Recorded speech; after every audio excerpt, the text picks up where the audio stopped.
Hello there, it's Jessie here. Welcome to the channel. Guys, what the fuck?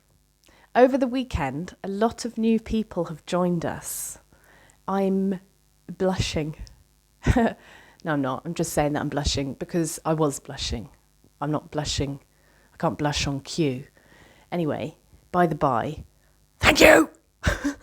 Everyone who's coming back, thank you, because your support has got me here. And I'm incredibly grateful. And I really, really hope it's reciprocal. I hope that I'm giving you good juju, just like you're giving me good juju. This is really nice. And if you're new, welcome. Thank you. You're helping me reach my arbitrary goal of 1,000 subscribers before the end of the month. Then it's been a year of this channel. And if you are completely new and you clicked on my face, there might be a reason for it. So just hang around and see. So guys, I'm so happy. I'm so full of love at the minute. I'm so consistently, this has been a fucking good year. And I've been thinking about like where all those subscribers came in because it just shot off like 100 plus over a weekend. And I was wondering if it's just about asking for what you want. You know, I asked, I was like, look guys, this is my goal. Does anyone want to help me? And I think there's a lot to be said for asking for what you want. And I'll share with you where my mind went when I thought about that. I was like, maybe I should have asked for more. And, you know, not more subscribers, just like more in life, general. Like I was thinking like, maybe I should ask for more. Like, what else do I want? And I don't really know what the answer to that is because I have a lot of it. Like, okay, what I want, these are things that I want. And as I go through this list, this isn't just me. This is, you know, what do you want? What things do you want? You know, does it resonate? Are there other things you'd add? And if there are, let me know down below what you want, sincerely. What I want is a roof over my head and a good bed every night. Food every day. And thank the Lord, thank the universe, whatever. I have never gone a day without food. And I feel extremely blessed, actually, because there are so many of us humans in circumstances right now, dire circumstances, and they don't have that. So I feel extremely grateful that I do have that. A good bed is what I need, food, and then just like happy relationships, like good relationships, good friendships, which I have, very blessed to have, good family relationships, which I'm very blessed to have. Thank you. And that has really got a lot better this year. Like, way better. I don't know what's happened. I don't know if it's that transformation from the inside out and, you know, you sort of get your ducks in order inside and then they sort of line up outside of you as well. I don't know. I don't know if it's just the frequency of the planet raising and all those that are sincere and come from a place of love and compassion for themselves and all of us are feeling that right now. Are you feeling it?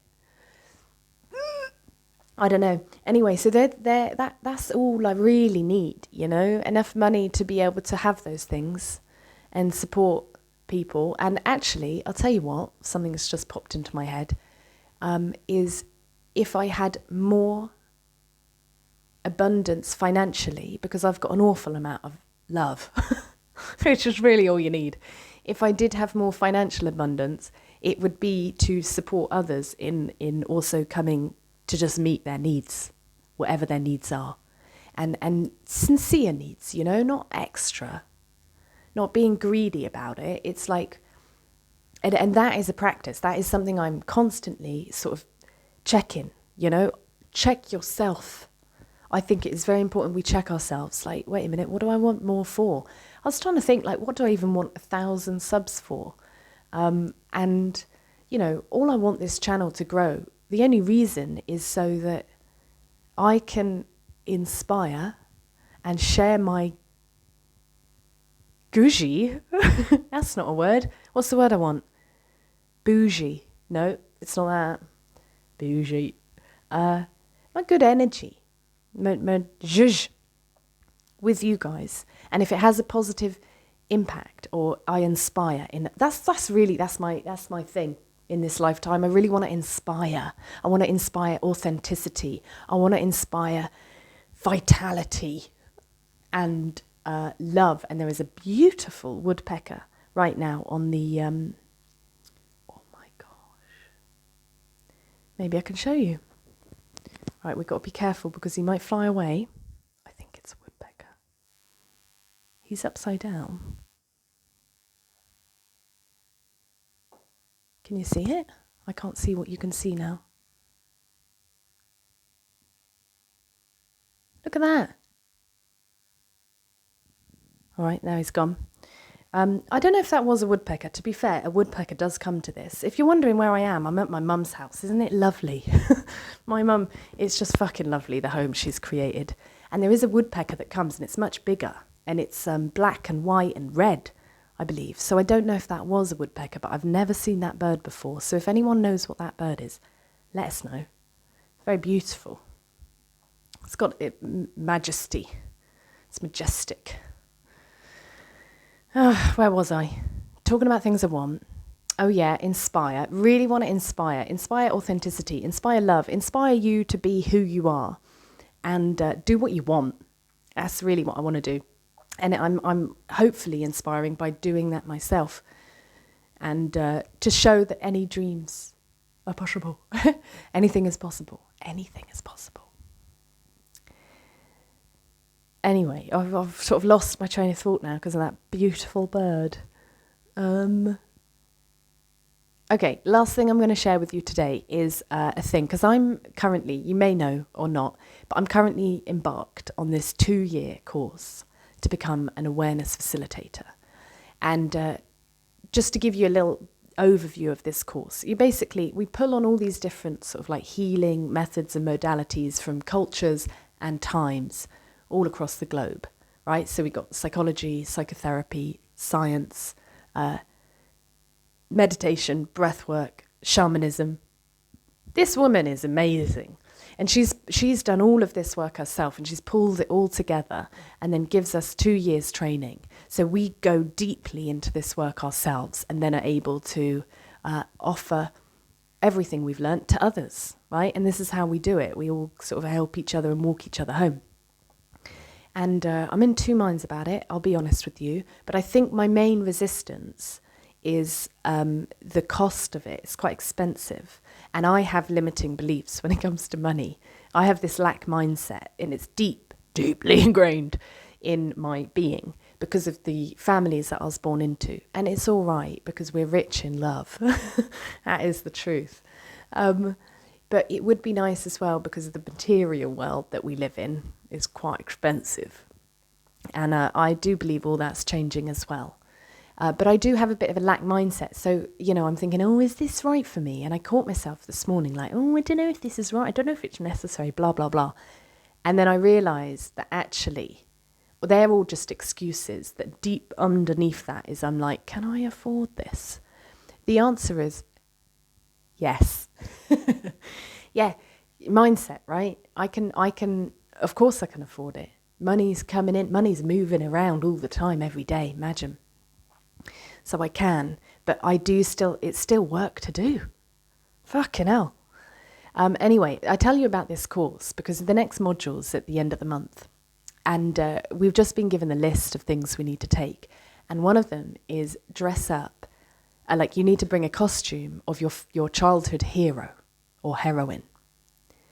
And I was like, okay, so I've heard this before. This is like a psychotherapy technique where you look at who your childhood hero or heroine was.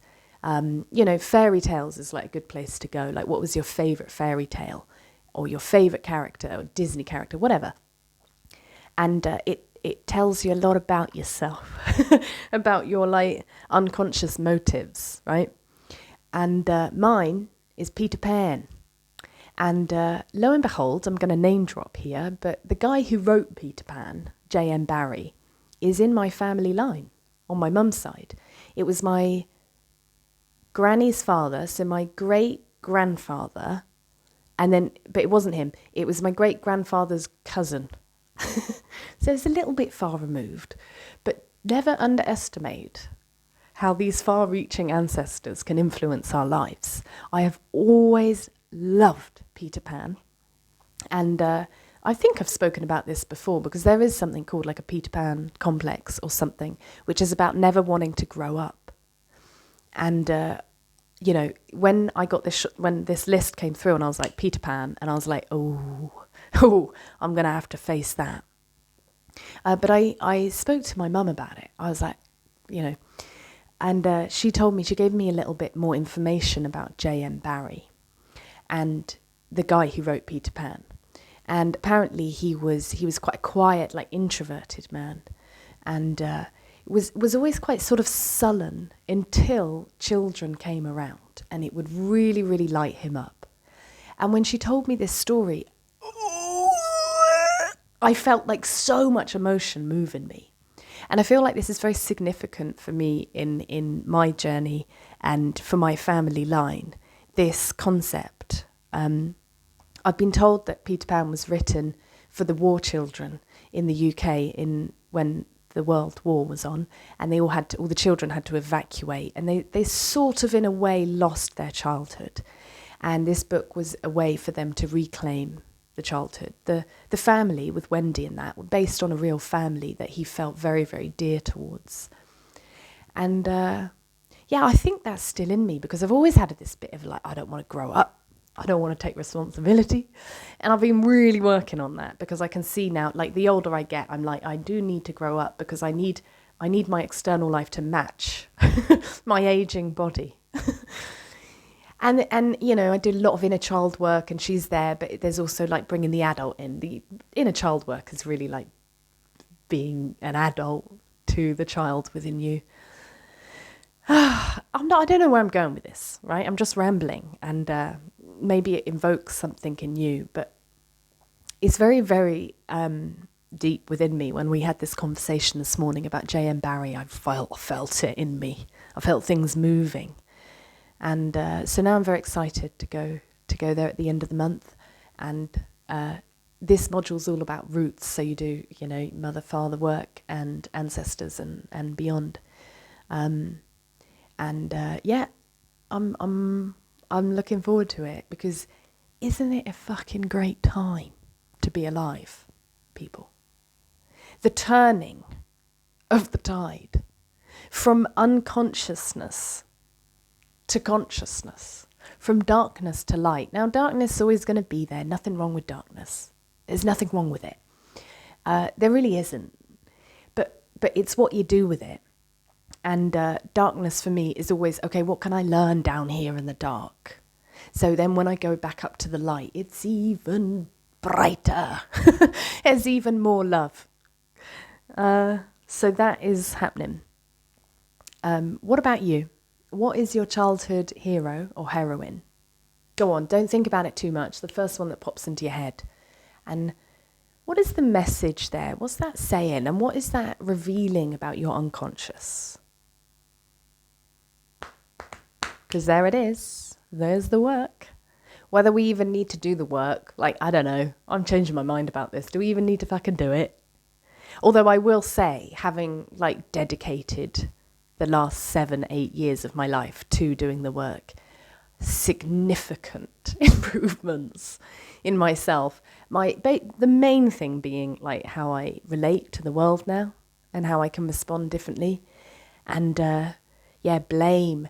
I realised like so much of my life, like blame is a funny program, isn't it? Have you got the blame program in you? I would always look for someone to blame. And it could be myself. It wasn't always outside, but there always had to be someone culpable. Like, who's responsible for this? Coming from the person that didn't want to grow up. And I'm sort of like, right now, like unpicking and deprogramming myself from blame, because I see it now. I'm like, why is that? Why is that helpful to have someone to blame? It's like, because I guess I rid myself of the responsibility. Or if I'm blaming myself, then there is a sense of responsibility. Maybe it's best to just, but I don't know, blame, shame. Ooh, it's a bit unnecessary, isn't it? Does it have to be someone's fault? I don't think so. I really don't. But I did for many, many, many years, lifetimes. I don't know. It was the program I was born with. So, funny one, where the motivation is from that. Yeah. Anyway, it's no one's fault. And what are you going to do about it? And yeah, one last thing. I know this is a bit of a long one and it's a bit jumbled, but I'm excited. And I want to share this too. Is like trauma isn't what happens to you. Trauma is how you respond to what happens. And the lady, Satya, who runs this school that I'm doing for 2 years, said this. And I've heard it before, but you know, sometimes you hear something and then it hits different. And I was like, having that piece of information is crucial, right? Because it's not what happens. Now, I was talking a few videos ago about SA. And SA. And how much that's the impact that's had on my psychology and my feeling of safety in the world. And then it was like, but wait a minute, it's not what happened. And I was blaming that, you see. Now, it's been a grand lesson for me to learn that I can respond differently. I can respond differently. I can just use a different perspective and be like, wait a minute, it doesn't have to deeply impact me now. Now I'm aware. I can forgive. Because, you know, the perpetrator, either a victim of themselves or just operating on low frequency, deep programming, and I can just think, well, that happened and I'm the bird's back. Beautiful. Very beautiful. And I can just let it go. People have said for years, just let it go, and I get it now. And if you don't know how to let it go, don't worry. It's in a process, and don't be frustrated by that. I think eventually it does get to a point where it's like, okay, so for example, okay, the SA, right, made me then, fear intimacy. Now, when I'm with a lover and things are getting intimate and fear comes up, then I can tell myself in that moment, I'm not in danger. This isn't a repeat. And I can allow myself to go through it slowly, as slow as you fucking need, but to then give this body new memories of intimacy, that it is not something to fear. I don't know. I'm going to leave it there. This bird, man, one thing I'll say about this bird is he ain't sharing. I wonder if that's part of something. He ain't sharing. He is hogging them nuts and kicking away the other birds. Oh, okay. Never mind. It's all changed. Okay. I'm going to leave it there. Bit of a rambly one today. Fucking huge, massive thank you to you all. You're helping my dreams come true. Please like the video if you liked it. Let me know down below whatever came up for you. I don't know if it's blame programs, maybe you've got other programs, what's your childhood hero, all the stuff. Let us know down below. And if you would like to help me reach my arbitrary goal of 1,000 subscribers by the end of the month, hit subscribe and I'll see you in the next video. I love you. Have a beautiful day and a beautiful life. We've got it.